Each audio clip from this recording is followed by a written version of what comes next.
Hey, it's Tucker Carlson. Belmont Hill is a small private school outside of Boston.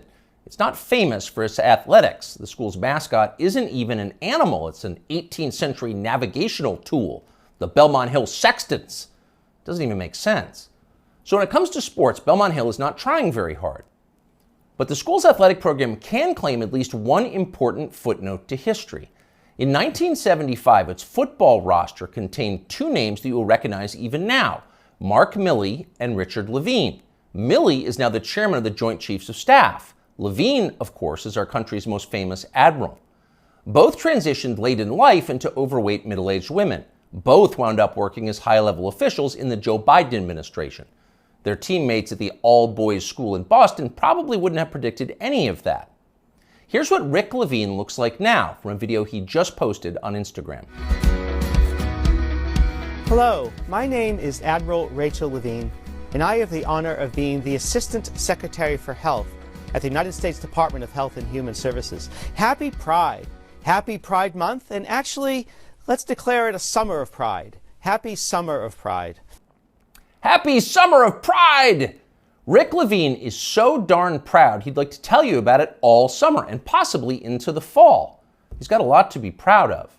What specifically, you ask? Well, strangely, he doesn't say, nor does he mention his former wife or children. He doesn't tell us whether they're proud too. Since none of them have been invited onto the Today Show to talk about their feelings, we're going to have to guess. For now, we're going to assume that his former family is proud, and why wouldn't they be? Few Americans in our history has come as far as Rick Levine.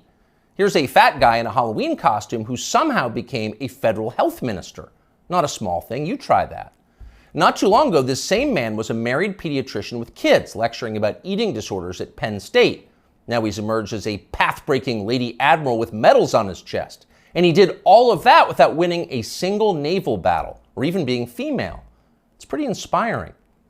What we have here is living proof that in this country, you really can be whatever you want to be. If Rick Levine can become Admiral Rachel, why can't you be Napoleon? Or Lord Mountbatten, the last Viceroy of India? Ever see that guy's uniform? Or why not Shaka, the legendary Zulu war chief? You could bring your assegai and leopard hide shield to work at Deloitte and no one would be allowed to say a word about it. The HR department would have your back.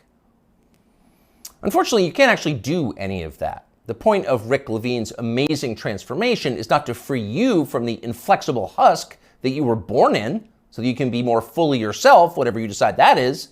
No, that's not the point. Rick Levine's personal journey has nothing to do with you. It's about him. It's his journey. Your fantasies about becoming something totally new and different have not been approved yet. In fact, they're weird. Shaka, the Zulu war king? Come on, that's racist. Shut up and be proud of Admiral Rachel. I, Rachel L. Levine. She's the one who has smashed glass ceilings. You just got some kind of weird fetish. So actually, now that we're saying this out loud, it's pretty clear that Rick Levine has no interest in liberating you from anything. This is not about liberation. It's just the opposite. It's just another religious war, same as all the others. The people who think they're God versus everybody else. In primitive civilizations, which would include every civilization since the beginning of time until ours, people assumed there were rules that no human being made, but that people could ignore only at their peril, at great risk. Some called these rules nature, or natural law, or even, as societies advanced, theology. But most of the time, people didn't call them anything. They didn't have to. There wasn't a debate about whether the rules were real. People assumed there were consequences to pretending that you were God. They thought Sodom and Gomorrah were real places. They were destroyed for disobedience. They imagined the same thing could happen to them. Not anymore. Rick Levine doesn't worry about being punished by forces he can't see. He knows he's in charge. He makes the rules. He sets the limits. Reality is what he says it is. That's his view, and he shares it with virtually everybody else in a position of authority in the United States. That's a pretty bold bet, really. For 7 million years, human beings have believed one thing, presumably based on some evidence. Around 2015, they became convinced of something completely different. Are they right? It feels like we're going to find out soon.